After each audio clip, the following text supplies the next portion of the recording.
नमस्कार मंडळी संतोष देशमुख यांचा खून होऊन जवळपास 40 ते 46 दिवस पूर्ण झालेले आहेत। परंतु वाल्मिक कराड यांचे जे काही सीसीटीव्ही फुटेज असतील काल मोठ्या प्रमाणात व्हायरल झालेले आणि त्यामध्ये सर्व आरोपी एका सीसीटीव्ही फुटेजमध्ये त्यामध्ये दिसलेले आहेत। त्याचबरोबर हा सीसीटीव्ही फुटेज जे आहे ते संतोष देशमुख यांचा खून झाला त्या दिवसाचे हे पुरावे आहेत आणि एवढे महत्त्वाचे पुरावे असताना सुद्धा कोर्टात ते दाखल करण्यात आलेले नाही। एसआयटी कदाचित वाल्मिक कराड यांना वाचवण्याचा प्रयत्न करत आहे का? त्याचबरोबर जे सुदर्शन विष्णू चाटे आहे, विष्णू चाटेचा मोबाईल सुद्धा सापडत नाही आणि जर तो मोबाईल सापडला तर काय होईल? वाल्मिक कराड यांच्यावर कशा पद्धतीचा जो मोका आहे तो मोक्यात परत वाढवू शकतो किंवा जन्मठेप सुद्धा होऊ शकते। परंतु हा मोबाईल सापडणं महत्त्वाचा ठरणार आहे। नेमकं काय होतं या मोबाईलमध्ये हे सुद्धा थोडक्यात समजून घेण्याचा प्रयत्न करणार आहोत। त्याचबरोबर जे सीसीटीव्ही फुटेज आहे ते कोर्टात का दाखल करण्यात नाही आलेले नाहीत याविषयी सुद्धा थोडक्यात माहिती घेण्याचा प्रयत्न करणार आहोत, एक नजर टाकण्याचा प्रयत्न करणार आहोत।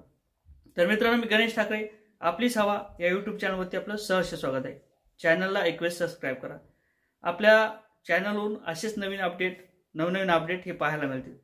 आता ज्या पद्धतीने संतोष देशमुख यांचा खून झाल्यानंतर 40 ते 45 दिवस पूर्ण झालेले आहेत आणि वाल्मिक कराड हे स्वतः सीआयडीला स्वाधीन होतात किंवा ते सिलेंडर होता, हे काही ठराविक कार्यक्रम होता आणि ते तशा पद्धतीने त्या ठिकाणी सीआयडीच्या स्वाधीन झाले होते।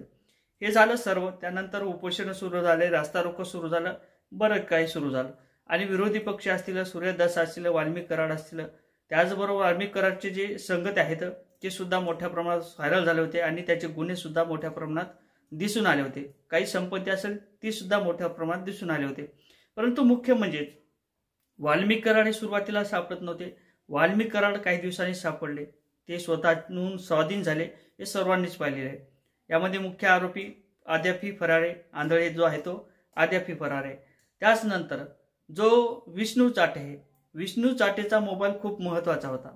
विष्णू चाटेच्या मोबाईलवरती जे आहे ते वाल्मिक कराड यांच्या माध्यमातून जे संतोष देशमुख आहेत त्यांना मरण्यापूर्वी म्हणजे 2 ते 3 दिवसांना 6 तारखेला त्यांना एक धमकी देण्यात आली होती आणि धमकीचा जो पुरावा आहे तो कुठेतरी स्पष्ट होत होता आणि धमकी जी दिलेली आहे ते संतोष देशमुख यांनी त्यांच्या पत्नीला सुद्धा सांगितलं होतं की मला अशा पद्धतीची धमकी येत आहे, मला जीवे मारण्याची धमकी वाल्मिक कराडकडून येत आहे, अशा पद्धतीचे त्या जे CDR आहे तेचबरोबर ते रिपोर्ट आहेत, FR आहे, त्या FR मध्ये ते पूर्णपणे स्पष्ट लिहिले आहे आणि ते CIDच्या माध्यमातून व्यवस्थित सांगण्यात आलेले अशा पद्धतीची ती चर्चा होती।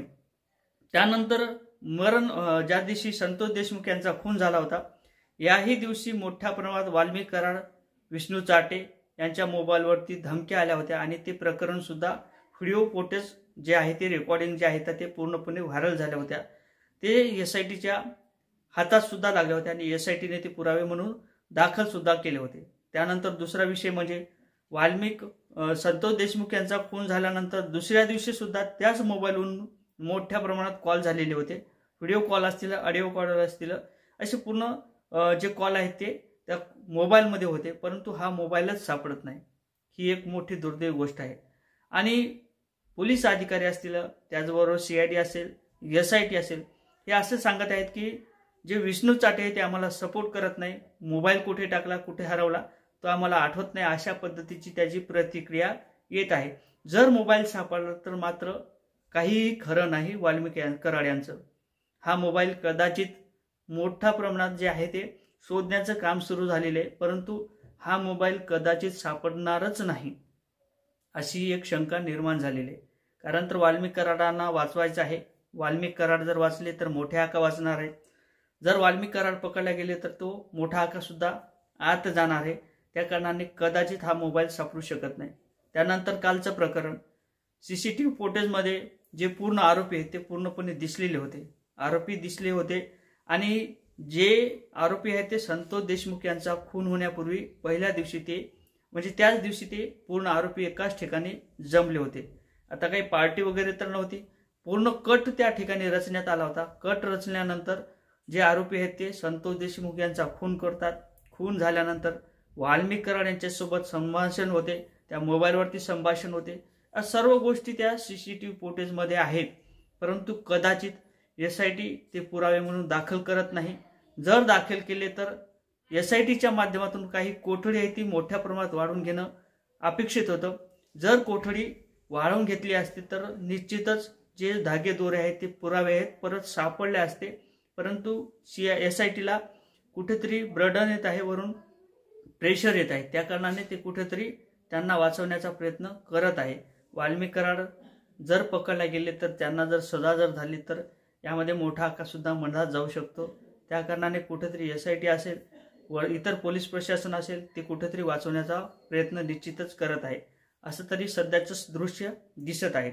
आता तुम्हाला काय वाटते कमेंटमध्ये सांगा. व्हिडिओ आवडला तर शेअर करा. जय शिवराय.